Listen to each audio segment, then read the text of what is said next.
money saving tips. This is from Harding Pug. I could make a separate video on this, but I'll just share a couple of them.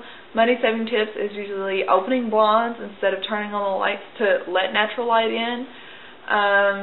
You know, hanging clothes out to dry whenever it's warm outside instead of using the dryer. Even having like a line in your house, like something that you can hang clothes on, even in the winter when you have your heat on, helps them dry really fast. It's better than putting them in the dryer because the dryer sucks the heat, or sucks the electricity.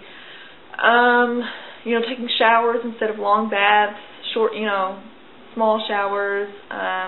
We don't have TV, cable, I mean, we have television, but we don't have like regular stations or cable or satellite. We just have Netflix.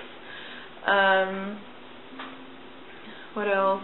My husband drives like a small, junkier car to work, and we have one nice car, and he'll drive that to work. It gets like 35 to 40 miles a gallon, and that saves him a lot of gas. I don't really go anywhere hardly during the week. I'm a stay-at-home mom. That saves the money. No pay for daycare or anything like that. We got a lot of clothes for Faith, hand-me-down clothes. We had a baby shower that we got a lot of stuff from.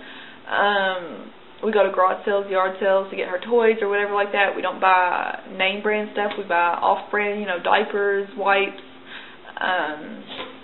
bath stuff, just stuff like that. We don't buy name brand cereals, food, anything like that. We grow our own food in a garden. That really saves a lot of money, especially if you grow a lot of vegetables and fruits, and we have our own fruit trees and stuff like that.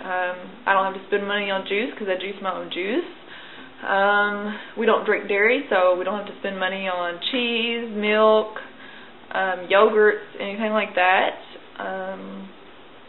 Yeah, we try to live pretty simple. All the furniture that we've got is pretty much hand-me-down. We got from his grandma when she passed away. When we first got married, she passed away right before we got married, and we got all her furniture. So yeah, I mean, that's how we try to save money, and we do definitely want to save money. So yeah, I can make a separate video on that later about everything, because I'm sure I can think of more, and I can also ask my husband because he's really good about that. Let me check my time again. Okay, let me answer one more question. This is from Squeak140. More kids and when? Already answered that, but right around when Faith is 2 or 3, and we'd like 2 adults.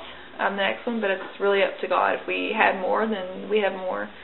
Have you had your cycle back to normal after birth? No, not yet. It's normal, especially for breastfeeding women, for it not to come back 6 months to a year or until you wean your baby. It's different really for every woman. It can come back 3 months later. It's not abnormal, but yeah, it's usually around 6 months though, of what I've typically heard, or to a year. So yeah, I'm not really expecting it until then, so we'll see. I do hope that my cycles are normal after this, because I really, really had a huge hard time before I had Faith, with wacky hormones and all that kind of stuff. And I did the fertility cleanse, and that's something that helped, and I think that I would do that after I weaned her if I still haven't gotten it back, not for fertility reasons, but just to, straighten my body back out and everything. So we'll see about that. I'm going to make a part 4 or 3, whatever, because I had to split my parts up. So yeah, see you guys in a minute. Okay, cut off there. This is still part 3. As I was saying, natural family planning, abstaining from sex whenever you're ovulating, and temping, and charting, and just stuff like that. It seems like a hassle, but it's so much healthier, morally, physically, mentally, I believe, every way. Faith is right here beside me, so I'll show you guys her really quick. Faith.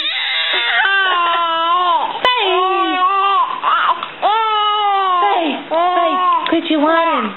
Look at the camera. People are watching you, girl.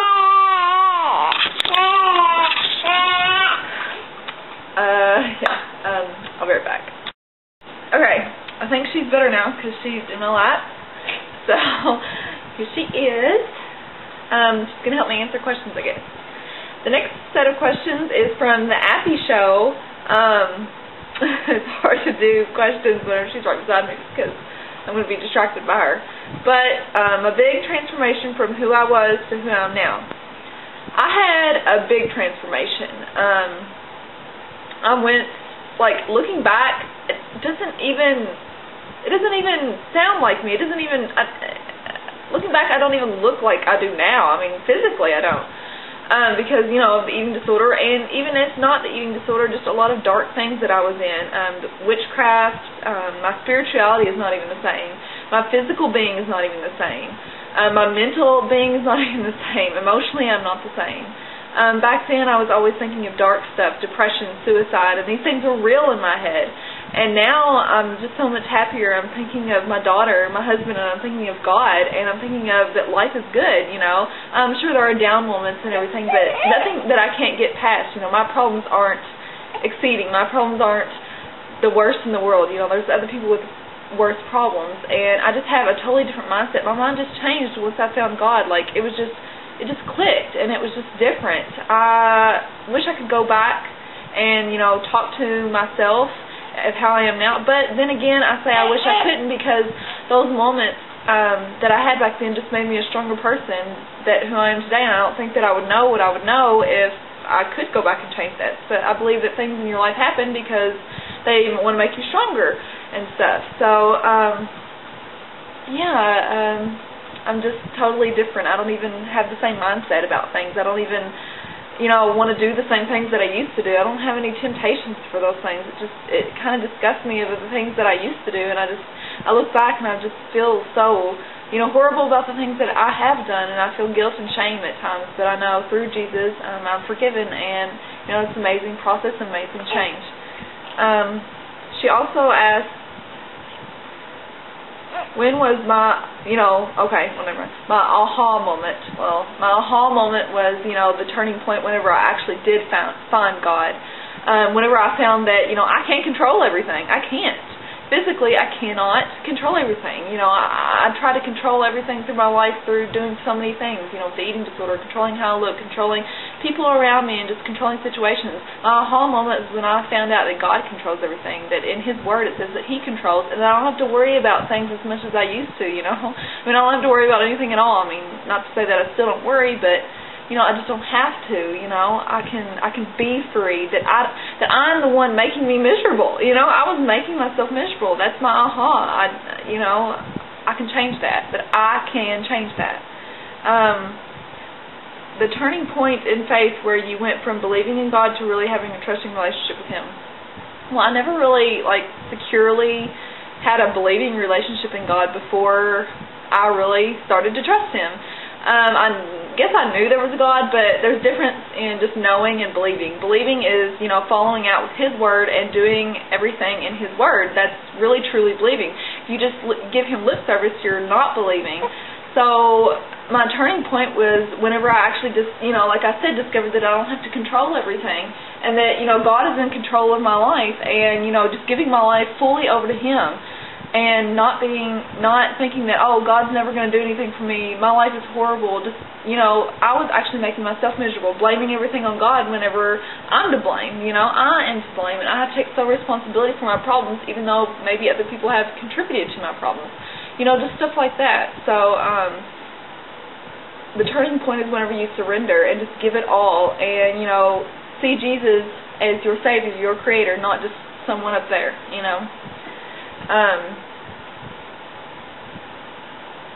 This is from Candy Coated Center. Cleaning typical day with faith and when your husband comes home. I'll do a video on that, but like a typical day is, you know, getting up with her, feeding her, changing her, playing with her, nap time, then cleaning around the house, taking care of my cat around here, you know, feeding my cat, taking out the litter box, laundry, lunch, you know, doing things with her, then feeding her, changing her, give her a bath, take my shower, fold clothes, put clothes away. When my husband comes home, he'll usually take a shower, play with her a little bit, and if he doesn't take a shower, he'll go out and do some garden work, and come in, take a shower, and play with her. I'll cook, and sometimes he'll cook, we'll eat, and we'll watch a show and relax, and then we'll read the Bible together, and then we'll go to bed. So that's kind of like sort of a typical day.